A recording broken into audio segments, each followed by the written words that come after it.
नमस्कार दोस्तों, आज मैं आपको फाल्गुन अमावस्या पर सुनी जाने वाली गणेश भगवान की कहानी सुनाने जा रही हूँ। प्रेम से बोलिए गणेश भगवान की जय हो।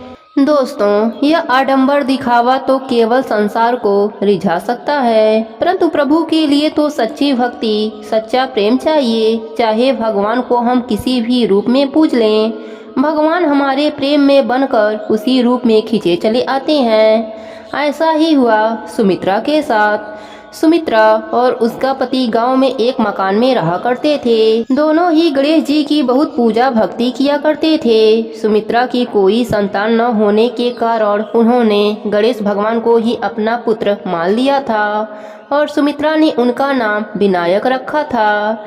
प्रभु की भक्ति, सेवा, खिलाना पिलाना, सुलाना बालक की तरह ही किया करते थे। उनसे कोई भी उनके संतान के बारे में पूछता तो वह गणेश भगवान को ही अपना पुत्र बताया करते थे। सुमित्रा हर गणेश चतुर्थी का व्रत करती थी, भगवान को अपने पुत्र के समान प्रेम करती थी और भोग लगाती थी। भगवान भी सुमित्रा के पुत्र पास में बढ़ते जा रहे थे। एक दिन गणेश चतुर्थी पर प्रभु ने भी अपना प्रेम का परिचय देते हुए सुमित्रा के द्वारा बनाई हुई खीर का भोग खा लिया। जब पात्र को खाली देखा तो सुमित्रा की आंखों से आंसू झरझर बहने लगे। वे कहने लगी, आज तो मेरा बच्चा बहुत भूखा था। आज मेरे बालक को बहुत जोरों से भूख लगी थी। पूरा पात्र खाली है। आप चिंता ना करें, आपको खीर इतनी पसंद आई है तो मैं रोज आपके लिए खीर बनाया करूंगी। ऐसा कहकर अब सुमित्रा रोज खीर बनाती और प्रभु को भोग लगाती।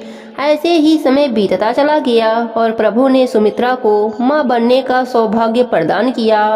अब सुमित्रा अपने आप को दो पुत्रों की माँ बताती, बड़ा विनायक और छोटा वैभव। समय के साथ वैभव बड़ा हो गया। माँ ने उसको खूब पढ़ाया लिखाया, उसकी शादी कराई। शादी के बाद वैभव के पिता स्वर्ग सिधार गए। अब सुमित्रा बेटे बहू के साथ रहने लगी। वैभव का मन गांव में नहीं लगता था। उसकी नौकरी कलकत्ता में लग गई। वैभव को गांव छोड़कर जाने का एक अच्छा बहाना मिल गया। उसने अपने पत्नी के साथ कलकत्ता जाने का निश्चय कर लिया। सुमित्रा ने उसे बहुत समझाया कि वह बुढ़ापे में अकेली रह जाएगी, पर वैभव ने जाने का मन बना लिया था और वह कलकत्ता चला गया। ऐसे ही 5 वर्ष का समय बीत गया। सुमित्रा की अब उम्र हो चली थी। उसका स्वास्थ्य भी ठीक नहीं रहता था, पर उसने गणेश भगवान की भक्ति करना नहीं छोड़ा। उम्र के साथ साथ शरीर थकने लगा। परिश्रम भी सुमित्रा के बस में न रहा। पुत्र विनायक से यह देखा नहीं जा रहा था कि मेरी माँ अब कैसे ढलती जा रही है, बीमार रहने लगी है। वह वैभव के हम उम्र बनकर कलकत्ता जा पहुँचे और वैभव से मिले। वैभव ने उनका परिचय पूछा तो भगवान ने कहा, वैभव, तुमने मुझे पहले कभी नहीं देखा है। मैं तुम्हारे ही गांव का हूँ। मुझे तुम अपना बड़ा भाई समझो। मेरा नाम विनायक है। वैभव, तुम्हारी माँ बहुत बीमार हैं। उन्हें इस समय तुम्हारी जरूरत है। वैभव, तुम अपनी माँ के पास जाओ। देखो विनायक, मुझे काम करने दो। मुझे बार बार छुट्टी नहीं मिल सकती। जब छुट्टी मिलेगी तब चला जाऊंगा। ऐसा कहकर वैभव ने विनायक की बात टाल दी। उधर सुमित्रा की तबीयत खराब होती चली गई। गणेश चतुर्थी का दिन आया। सुमित्रा का व्रत था। वह बहुत परेशान थी कि कैसे व्रत होगा, कैसे खीर बनेगा और कैसे मैं अपने पुत्र को भोग लगा पाऊंगी। वह बिस्तर पर पड़ी पड़ी सोचने लगी कि आज तो मेरा पुत्र भूखा ही रह जाएगा।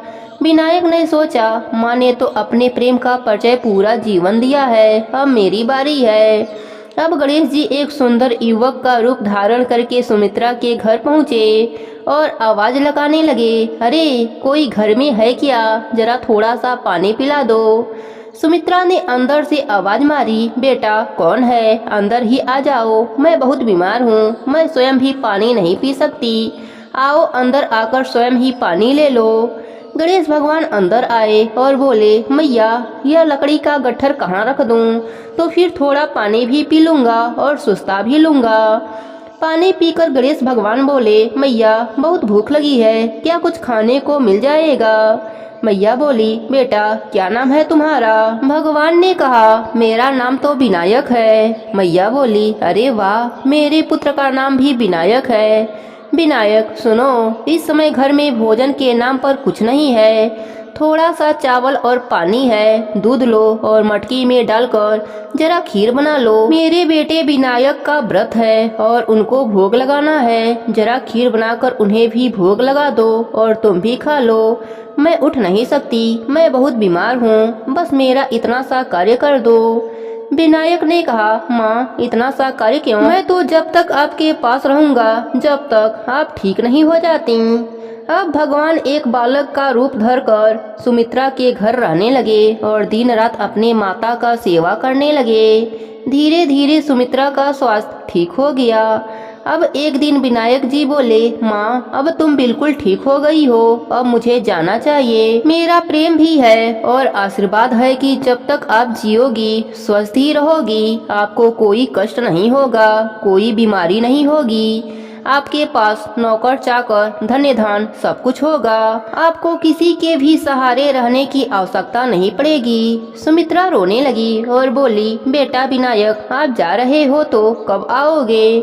तुम्हें जाने देने का मन नहीं कर रहा। माँ आप जब याद करोगी मैं आ जाऊंगा। यह कह के गणेश भगवान घर से विदा होने लगे। वह आगे आगे चलते जा रहे थे और पीछे पीछे सुमित्रा के घर धन्य धन से भरते जा रहे थे। विनायक को जाने के बाद सुमित्रा जो ही अपने घर की तरफ पलटी तो देखा घर के स्थान पर महल बन गया है, धन्य धन से परिपूर्ण हो गया है। सुमित्रा को समझते देर न लगी कि इतने दिन से जो घर में रह रहा था वह और कोई नहीं, स्वयं उसके पुत्र गणेश भगवान ही थे। वह भागी भागी घर के मंदिर में गई तो देखा प्रभु ने चरण चिन्ह मंदिर में छोड़ गए हैं। वह चरण चिन्हों को पकड़कर खूब रोने लगी और कहने लगी, हे प्रभु, जिनके दर्शन पाने के लिए जीवन भर ललायित रही, आज उन्हीं से अपनी सेवा कराई। जिस पुत्र को लाड करने के लिए बेचैन रहती थी, आज उसी पुत्र से मैंने अपनी सेवा कराया। भगवान ने सुमित्रा को सपने में दर्शन दिया और कहा, माँ यह सारा धन धान्य आपके लिए है, मैं इसी तरह पुत्र की भांति आपसे मिलने आता रहूंगा। आप अपना जीवन यापन अच्छे से कीजिए और आप मरने के बाद मेरे साथ मेरे लोक में वास करेंगी। इतना कहकर गणेश जी अंतर ध्यान हो गए। अब सुमित्रा दान धर्म का खूब कार्य करती। पूरा गांव सुमित्रा का था और सुमित्रा पूरे गांव की हो गई थी। हे गणेश जी महाराज, जैसे आपने सुमित्रा पर अपनी कृपा करी वैसे ही अपने सभी भक्तों पर अपनी कृपा बनाए रखना। प्रेम से बोले गणेश भगवान की जय हो।